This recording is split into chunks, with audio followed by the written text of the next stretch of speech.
out, watch this, one being two different persons. Because that's not part of our experience. Okay? This, again, is a reminder that the analogy of created in God's image, okay, is not an exact match. It is a derivation of. It is an analogy of. No, analogy is supposed to be exact one for one. If it was one for one, it wouldn't be an analogy. It would be a mirror. Right? It's not what we're talking about here. Okay? So, he's infinite. His being is more than ours. The Bible defines that for us in careful categories. Since the Bible is the only source of truth that has a right to say this is what something means, in other words, write the original dictionary, construct the original logic arguments, okay? God doesn't have to be logical. Logic has to submit to God. Okay, since that's the reality we're dealing with, just learn the Bible's definitions and it's okay. There's no arguments, there's no debates, there's no feeling frustrated. There's this. Of course I can't comprehend in experience, because I'm never going to experience that. But I am going to experience the relationship of a child to his father, and I can trust that he's always going to be more than me. Perfectly good more than me. Never bad. Never worrisome. Does this make sense? Okay? This is where a line like C.S. Lewis is where he's asked by, was it Lucy, if he's a good lion? But no, if he's a safe lion. Oh, he's not safe, but he is good. This is where that comes into view. This is where the awesomeness of God that causes us to tremble with fear, that causes us to rejoicingly bow before him, comes into view. Oh, brothers and sisters, fight for that. Fight for that kind of heart to become yours. All right, so again, I don't think I'm going to get through all of these, but I thought it was important to try and give you some heavy-duty groundwork up front, because it really does come down to I or you. Okay? Not me or you, but, you know, the letters.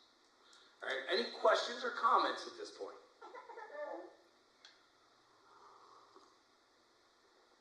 Okay, I want credit later in life. You're going to talk to some Professor Egghead. You can ask him, you know, how many hour-long lectures does he take to explain all this? And you can say, my pastor did it in 10 minutes. Just teasing. Just teasing. I wouldn't be able to do that if it wasn't for the hour-long lectures I received. Plus all the books, so not, you know. All right, so we've gotten through tritheism, partialism, correlationism, monotheism, all right, dynamic monarchianism, okay, number F. Brennan, can you find that?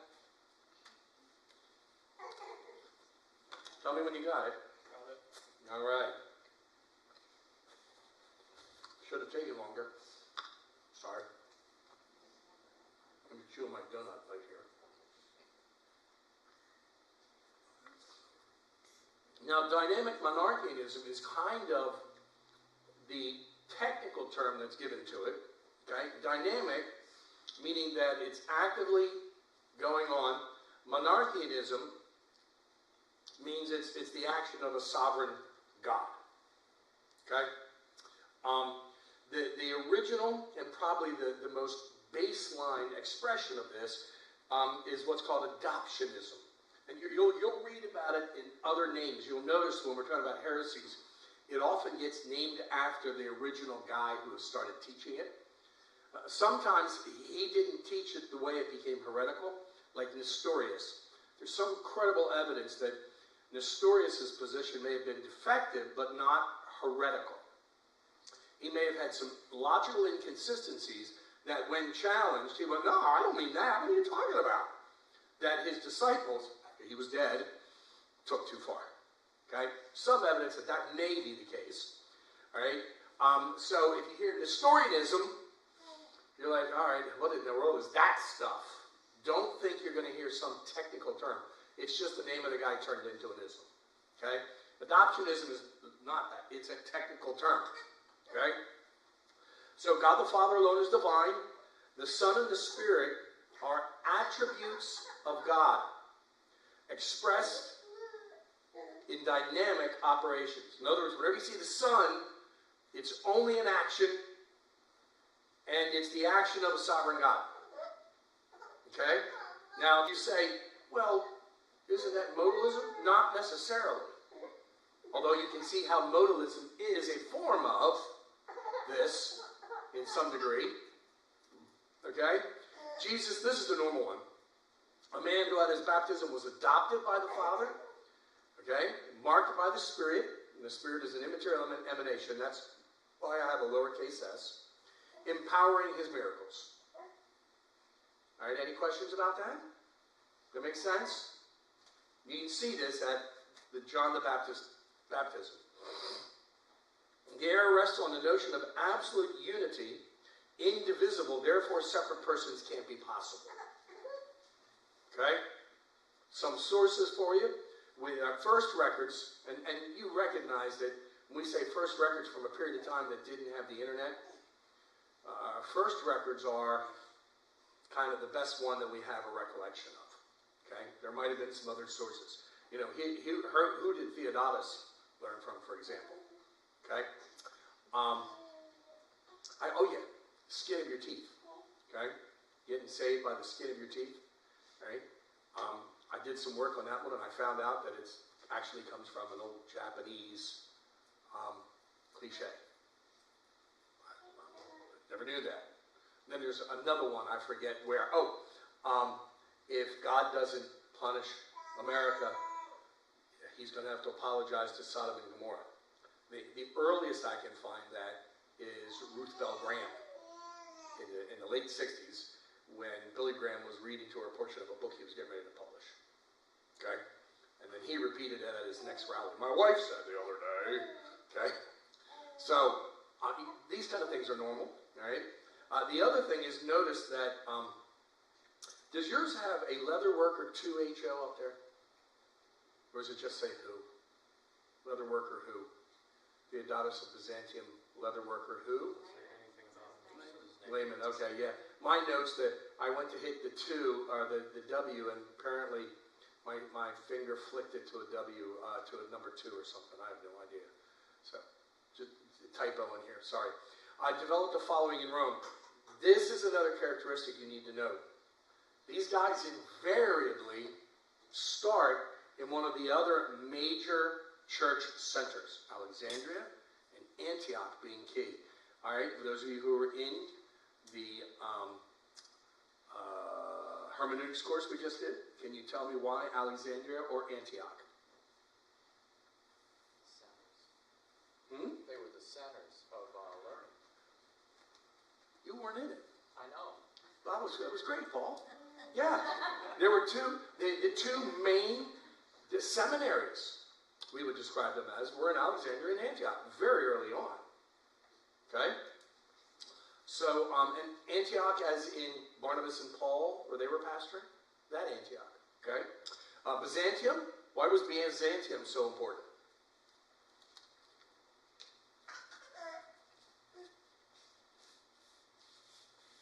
Where did Constantinople come from?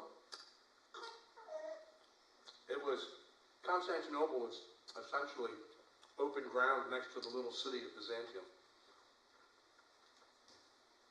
Byzantium, because it was at the Straits of the Dardanelles, Black Sea, Aegean Sea, okay, became very, very important, very quickly, as a major location for a church and trade.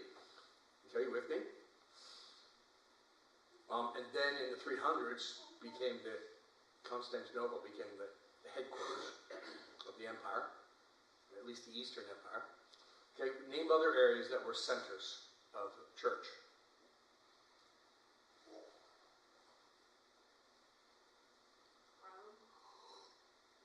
We already have Rome in view in front of us. Okay.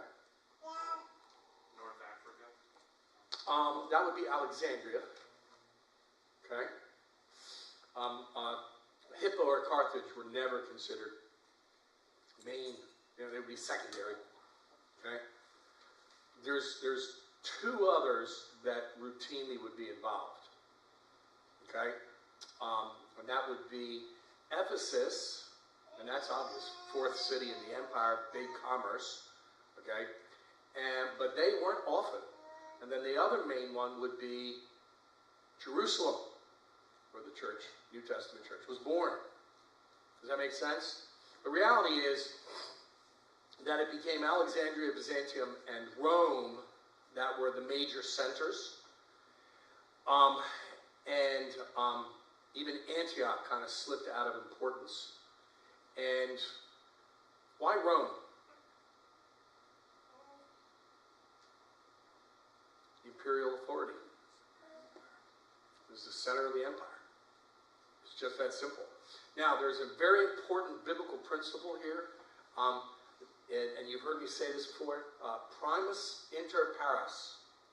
It's Latin for first among equals. So when I moderate a meeting of the session, I am the first among equals. I have no more authority than the elders, and yet I have procedural powers that they do not have. Okay? Same happens at a presbytery with our moderator, General Assembly with our moderator. Okay? Does anyone tell me a biblical example of where this happens? It's beautiful, by the way. It's why we know Presbyterianism really is of the essence. Okay? It's not an option for church governance. It is the biblical form of church government. One classic example in the book of Acts. Acts chapter 15. Church in Antioch has a problem. They petition not Jerusalem, the mother church. They petition the elders. And they themselves send two of their elders, Barnabas and Paul. And they debate this. And who gives the persuasive floor speech? Peter. And everyone decided, well, Peter's in charge. He's the rock. We'll just do what he said. No. This is great. No. The apostles weren't in charge. All right? Who gives the deciding opinion? The elder James. Arguably Jesus' brother. But that's not the reason why he gave it. It's because he was the moderator of the meeting. And you can tell, he summarized what Peter said. Not because Peter's an apostle, but because everyone there said, yeah, that makes sense. Let's make that our decision. Send them a letter, put that stuff in it. And it's not exactly the same. It's a little polished, a little different. Okay? James is not more important than anyone else there. He's just the first among equals. With me so far? Right? I'm bringing this all out because it's a good opportunity just to observe. So you don't fall into the trap of, well, the line of popes goes all the way back to Rome, and then everyone goes to Rome. No. Okay? Rome was always recognized that the senior pastor, okay, which then becomes the bishop, which then, when some of the regional churches in that area get bigger, he becomes the archbishop. You actually end up having bishops over some of the regional churches, and he's the archbishop, okay? Then the patriarch, the father, okay, just the first among equals. His opinion weighed a lot, but his opinion wasn't the rule. Thus saith the Lord. Okay? All of that to just simply observe that these guys go to Rome because there's an important degree of credibility. If you get the Roman church to accept your position, you're good to go. Paul of Samosata is a bishop of Antioch. Again, we've explained why Antioch was important. He would have been one, we might say he was the president of the seminary for a while. Okay? You have modern expressions of adoptionism and Socinianism. Socinianism, I hate that word. Okay? Socinianism is the Unitarian fight among the reformers. Servetus, Michael, is the main guy. He is not the Sazas, the uncle and nephew, who were the form of this stuff. Okay? And Unitarianism, which becomes huge in America, right? That is the ongoing expression of this. Like, right across the street. Okay? Socialism, Unitarianism. Brennan, next page. So, radical Reformation, denial of the Trinity. Jesus had a beginning, and he's not divine. Does anyone else tell me what other form of dynamic monarchianism, thank you, Hazel honey, is in view here? There's another one in view here. Very famous. That first sentence there. Jesus had a beginning but not divine.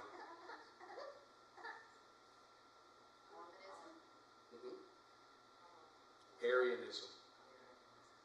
Arius. Okay? Very, very important when we get to modalism. Okay? Denial of original sin, propitiatory atonement. A denial of providence. God knows every possible future, but not which will come to pass in any given situation. There's open theism for you. And it was developed by the Sazzinis. Does anyone know one of the most famous Sazzinis? Okay, he was an actor. Princess Bride. Wasn't that guy's name? Never mess with a Sazzian? Wasn't it Sazzini? Barzini or something. I'm just teasing you. Lalo and Fausto. I got to tell you, if you got a name like Fausto, you should probably keep your head down. Okay? All right. Italian Renaissance humanists. Significant expression in the Rakovian Catechism. The Polish Brethren, okay, I think they're related to the Moravians, but I'm not sure. With deism, took over Calvinistic Congregationalism in the early American Republic.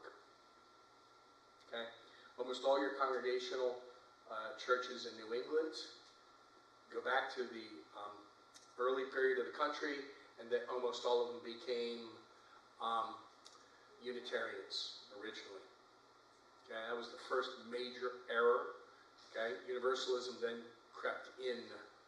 Right, everyone will be saved.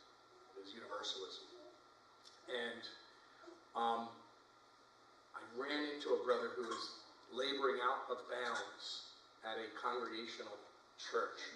This church goes back to the 1680s or something. It's on an island off the coast of Maine. There's only a ferry over to it. In order to get your car back and forth, you pay $300 one way. Okay? So, they don't have any cars on their island. Okay?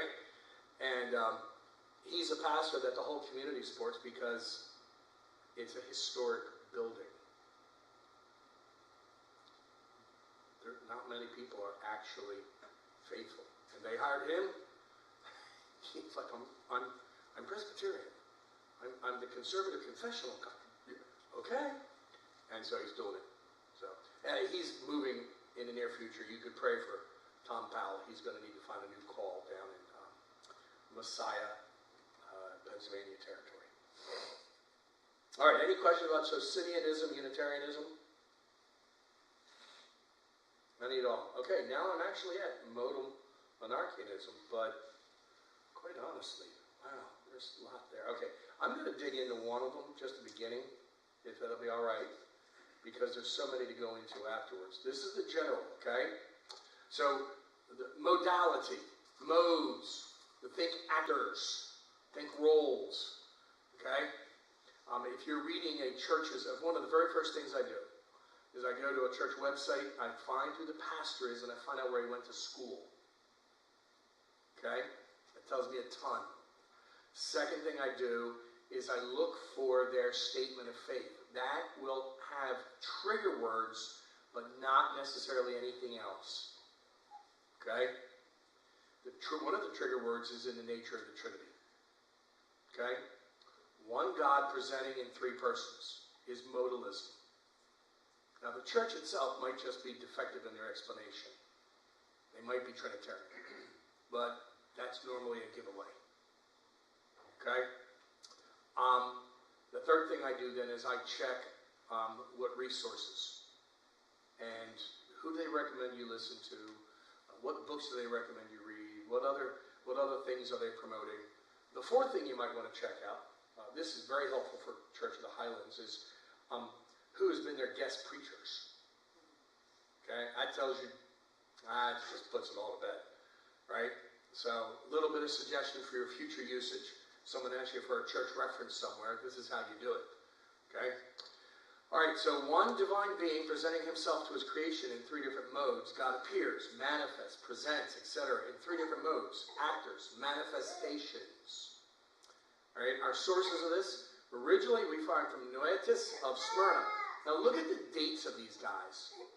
They're all late 2nd century, early 3rd century. We're still in a period of persecution. Okay? Notice again, they all go to Rome, where they all gain some hearing. Alright? Praxis, okay? Late 2nd century, early 3rd century. We don't have his actual dates. We only know him via Tertullian's condemnation. He wrote a booklet, Adversus Praxium, against Praxis. Okay? And then we have Sibelius, who's probably one of the most famous of the modalists, and he's 210. So we're going to look at modalism under him a little later on. We're going to look at Patripassianism later on. But first, I'm just going to go into these three here. Okay? So I'm going to start at the bottom because that's probably very familiar. Name your most favorite United Pentecostal. The Potter's House. Oh, I'm forgetting his name. I see him in my mind and everything. He's a Unitarian, United Pentecostal, excuse me. Not Unitarian. T.D. Jakes. There we go. T.D. Jakes. Okay? And now, he's had some interviews with Trinitarians, and you listen to him, and it's like, he basically doesn't comprehend how God can be one being and one God in three persons. And so he just defaults to modalism. It's the only expression that makes sense to him. Okay? One of the things I learned as I was working at Friendship Mission is that everyone makes a profession of faith. You know, the homeless shelter. And it was a great place in the day. You could go there and get 3 good solid meals every day. And here was the price. You had to listen to at least a half-hour sermon for every meal. It was great. And these guys all made a profession of faith. They all used the language. When you asked them to explain something like the Trinity, they were all modalists. And so they were all offended if you said T.D. Jakes was a heretic. He does some good work in other ways, but that's all right. Muslims do some good work. You know. Does this make sense? Okay? So United Pentecostals, you'll find them. Another phrase for United Pentecostals, and they're not exactly the same. It's like one's formal, the other's informal, is oneness Pentecostals. Okay? And these are people, the Pentecostal movement began in the late 1800s in America. Right?